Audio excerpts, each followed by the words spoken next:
তাব্বাত ইয়াদা আবি লাহাবি ওয়া তাব, ধ্বংস হোক আবু লাহাবের দুই হাত, যেই হাত দিয়ে আমার প্যারে হাবিবকে আঘাত করেছে, ঢিল নিক্ষেপ করেছে। ইতিহাস পড়েন, বদরের যুদ্ধের 7 দিন পর, 1 সপ্তাহ পর তাকে আল্লাহ গজব দিছে। এমন গজব দিছে, এইখানে একটা ঘামাচির মতন, এই জায়গায় একটা ঘামাচির মতন ছোট একটা ফোড়া হয়েছে, ফোড়া। সে চুলকাচ্ছে চুলকাচ্ছে, ওরে সর্বনাশ, চুলকানোর পর এটা বাড়তেছে, বাড়তে বাড়তে মহাগ্রন্থ আল কোরআন, এই কোরআনের মধ্যে ফার্স্ট টু লাস্ট ফেরাউনের নামে কোনো সূরা পাবেন না। আপনি আয়াত পাবেন কিন্তু সূরা পাবেন না।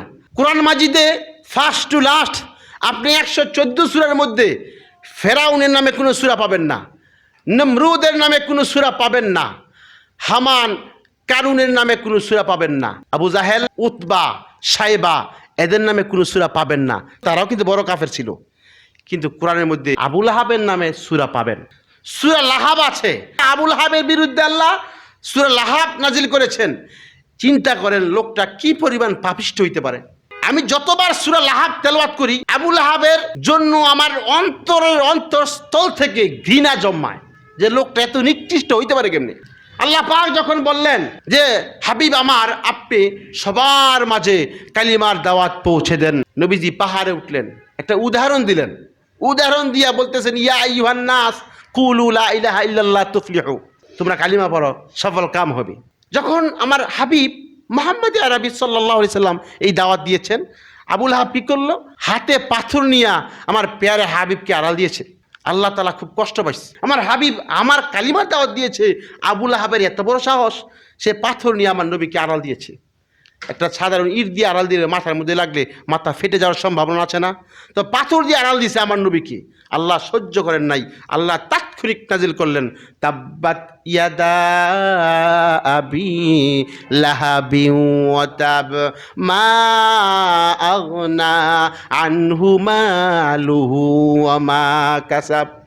আবু লাহাব, আমার হাবিব আমার একাত্মবাদের দাওয়াত দিয়েছে, তুমি আমার হাবিবকে পাথর দিয়ে আঘাত করেছ, যেই হাত দিয়ে আঘাত করেছ, আল্লাহ বললেন তাব্বাত ইয়াদা আবি লাহাবি ওয়া তাব, ধ্বংস হোক আবু লাহাবের দুই হাত, যেই হাত দিয়ে আমার প্যারে হাবিবকে আঘাত করেছে, ঢিল নিক্ষেপ করেছে। আবু লাহাব এমন সুন্দর ছিল, আল্লাহ কত সুন্দর করে যে তাকে বানাইছে, এত লাল টকটক করতো, কুফির মতন লাল ছিল তার চেহারা। টাকা পয়সার অভাব ছিল না, টাকা পয়সার অভাব ছিল না, কোটি কোটি হাজার হাজার কোটি কোটি টাকার মালিক ছিল। তার মধ্যে একটা ভাব আসতো, তার মধ্যে কী ভাব আসতো? ইয়াহসাবু আন্নামা লাহু আখলাদা, আমার ধন সম্পদ, আমার সন্তান আছে, এগুলো আমাকে চিরজীবী করে রাখবে। এই ভাবটা আবু লাহাবের মধ্যে আসতো। তার মৃত্যুর সময় ইতিহাস যদি পড়েন তাহলে বুঝতে পারবেন, তার মৃত্যুর সময় এত নিকৃষ্ট মৃত্যু তার হয়েছে। সে নবীজির সাথে অনেক বেয়াদবি করছে। ইসলাম আসার পূর্বে নবীজির 2 মেয়েকে আবু লাহাবের 2 ছেলে বিবাহ করছিল। এরপর ইসলামের পর আবু লাহাব বলতেছে, এই 2 সন্তানকে বলতেছে, তোমরা মুহাম্মাদের 2 মেয়েকে তালাক দাও। 2 ছেলে এতই কুলাঙ্গার ছিল, আমার হাবিবের কালারের মধ্যে ধরে বলতেছে, আমরা 2 ভাই তোমার 2 মেয়েকে তালাক দিলাম। আমার পেয়ারা হাবিবের কলিজাটা ভেঙ্গে টুকরা টুকরা হয়ে গেছে, খুব কষ্ট পেয়েছে। আবু লাহাব আমার নবীকে এত কষ্ট দিয়েছে, আল্লাহ তাআলা বলেন তাব্বাত ইয়াদা আবি লাহাবি ওয়া তাব, ধ্বংস হোক আবু লাহাবের 2 হাত, যেই হাত দিয়ে আমার প্যারে হাবিবকে আঘাত করেছে, ঢিল নিক্ষেপ করেছে। ইতিহাস পড়েন, বদরের যুদ্ধের 7 দিন পর, 1 সপ্তাহ পর তাকে আল্লাহ গজব দিছে। এমন গজব দিছে, এইখানে একটা ঘামাচির মতন, এই জায়গায় একটা ঘামাচির মতন ছোট একটা ফোড়া হয়েছে, ফোড়া। সে চুলকাচ্ছে চুলকাচ্ছে, ওরে সর্বনাশ, চুলকানোর পর এটা বাড়তেছে, বাড়তে বাড়তে যতগুলো পশম ততগুলো ফোড়া, প্রত্যেকটা পশমের গোড়ায় গোড়ায় এক একটা গোটা বেরোচ্ছে। পরে আস্তে আস্তে এটা পচতে শুরু করছে, দুর্গন্ধ বের হচ্ছে। যেই সন্তানের বড়াই করতো, যেই টাকা পয়সার বড়াই করতো, তার সন্তানরা তাকে বলছে যে আব্বা এই রোগটা ছোঁয়াছুঁই রোগ, কারণ তোমার এক জায়গা থেকে গোটা শরীরে ছড়িয়ে গেছে, হয়তোবা আমাদের শরীরে আসতে পারে। যেই সন্তানের বড়াই করতো ওই সন্তান কি বলে যে বাবা এটা ছোঁয়াছুঁই রোগ, করুণার মতন, করুণার মতন। পরে বলতেছে আব্বা এই বাড়ি থেকে আপনাকে আমরা বের করে দিলাম। আবু লাহাবকে চিন্তা করছেন যে টাকা পয়সার অহংকার ছিল, সন্তানের অহংকার ছিল, ওই সন্তান বলতেছে আব্বা রোগটা ছোঁয়াছি রোগ, আপনাকে বের করে দিলাম। আবুল আহাব বলে সর্বনাশ, আমার বাড়ি, আমার টাকা সব আমার, পরিবার পরিজন বলতেছে না না না না না, এই বাড়িতে আপনি থাকতে পারবেন না।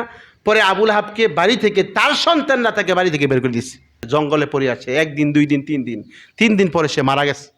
মারা যাওয়ার পরে 3 দিন দুর্গন্ধের কারণে কেউ কাছেই যায় না, দুর্গন্ধের কারণে কেউ কাছেই যায় না। পরে এই দুর্গন্ধটা সরতে সরতে গোটা সমাজের মানুষ অতিষ্ঠ হয়ে গেছে। তার লাশ দিয়ে দাফন করবে, মাটির নিচে দাফন করবে, একটা মানুষ যাচ্ছে না। বঞ্চিত আর লাঞ্ছিত কাকে বলে, অপমান আর কাকে বলে, মৃত্যুর পরে অশান্তি নাই। এখন কি করবে রে কি করবে, দুর্গন্ধে তো গোটা সমাজের মানুষ অতিষ্ঠ হয়ে যাচ্ছে। হাফসি এক কর্মচারীকে আইনা বলতেছে এরা কি করো, এরে অন্তত চাপা মাটি দাও। হাফসি বলতেছে টাকা দিলেও কাজ হইব না, এরে আমি ধরতে পারবো না, এরে ধরলে এই রোগ আমার কাছে আসতে পারে। আল্লাহর বিচার, ইন্না বাতশা রব্বিকা লাশাদীদ ফাআলুল লিমা ইউরিদ। বেটা ধরে ধরে ধরে না, ধরলে আর ছাড়ে না, ধরছে ধরার মতন। পরে হাফসি গোলামরে চাপ প্রয়োগ করে বলতেছে তোমাকে এই কাজ করতেই হবে। হাফসি গোলাম কি করেছে, একটা গর্ত করেছে, গর্ত করে হাত দিয়ে স্পর্শ করে নাই, লাঠি দিয়া গর্তের মধ্যে নিক্ষেপ করেছে, এরপরে চাপা পানি দিছে। বেইজ্জতি আর কাকে বলে, বেইজ্জতি আর কাকে বলে আল্লাহ দেখাইলেন, বেটা টাকা পয়সার অহংকারী খুব দেখাইছো, টাকা পয়সা নিয়ে অহংকার করেছ, সন্তানকে নিয়ে অহংকার করেছ, এই সন্তান তোমাকে বাড়ি থেকে বের করছে। এই টাকা পয়সা কোন কাজে আসে নাই, মা আগনা আনহু মালুহু ওয়া মা কাসাব। তার টাকা পয়সা ধন সম্পদ তার মৃত্যুর সময় কাজে আসে নাই।